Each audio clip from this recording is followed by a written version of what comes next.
Thanks a lot for the kind words. Thank you.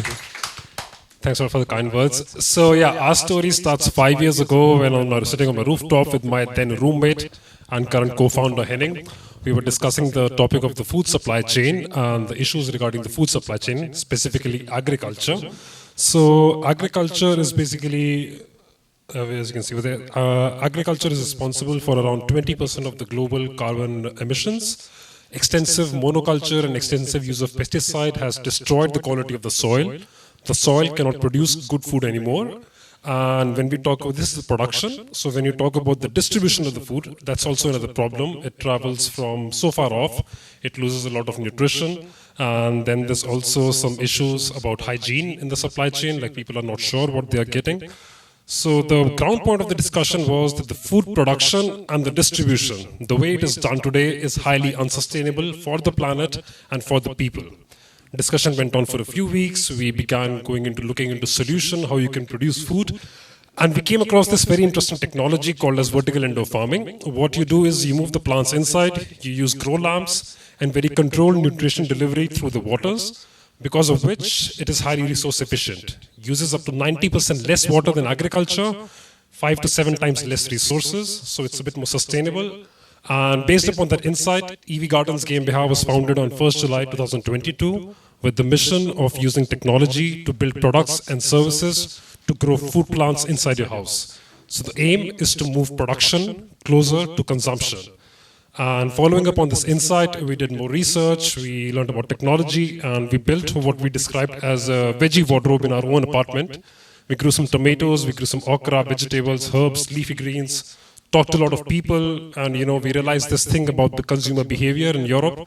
Like so many people are moving towards plant-based diets, but the most critical component of the plant-based diet, which is the herbs and the leafy greens, it's very difficult to get them in good quality all year round. The ones that you get from supermarket, they die within a few days. It's hard to keep them up. And so if you're a plant-based person, to really satisfy your micronutrition and also get the good taste, it's hard. So we saw a chance and opportunity to build a consumer electronics product using which you can grow your food plants inside the house. And based upon that insight, we ended up at this place called Happylab because we had no idea about manufacturing. We did not know anything. Learned manufacturing with wood, metal, acryl, and came to this first version of the prototype that we called, which was presented over here 2 years ago.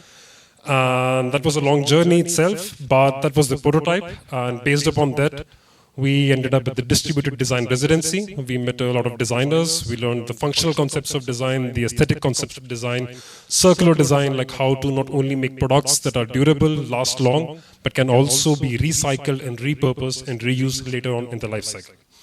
Towards the end of the program, we ended up with what we defined as the MVP. This is a bit more refined version of the prototype.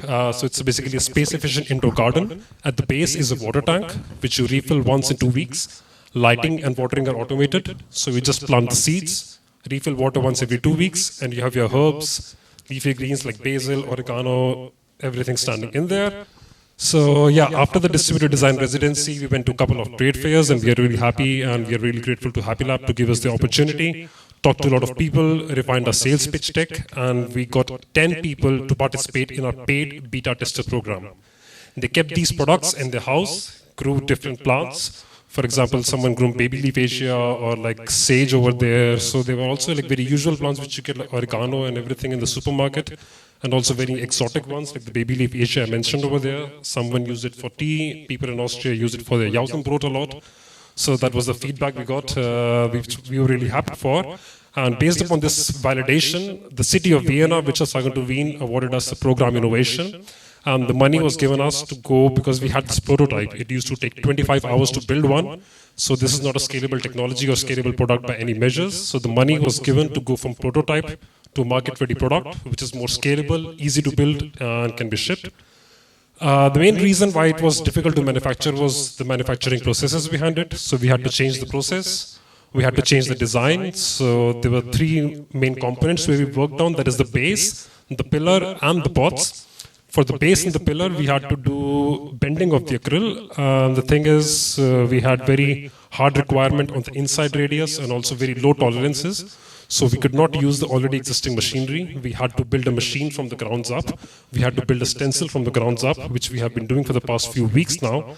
And after few very unsuccessful runs, we finally got one working, which you can see standing outside.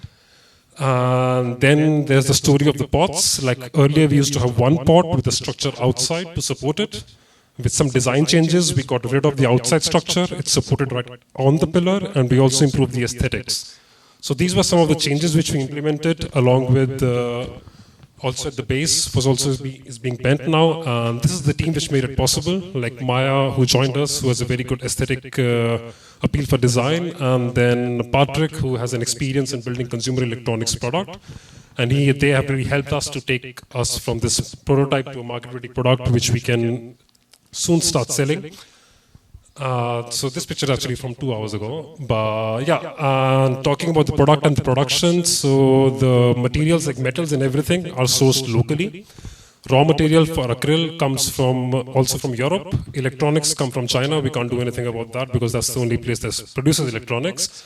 But all these things are produced like the final manufacturing happens in Austria. And the thing is, we can repeat this playbook depending upon which region we go. So region to region, we can use local products and local supply chain to build the product, which we define as distributed manufacturing, and also important concept of circular economy, to which we are very committed into investing into tools, machinery, and resources so that the product after the life cycle can be reused again. So that's the journey we are on, redefining the food production, consumption in a more sustainable way. We are standing outside with the product, open for more questions, feedback, queries, complimentary beers, whatever you feel like giving us. Thanks a lot.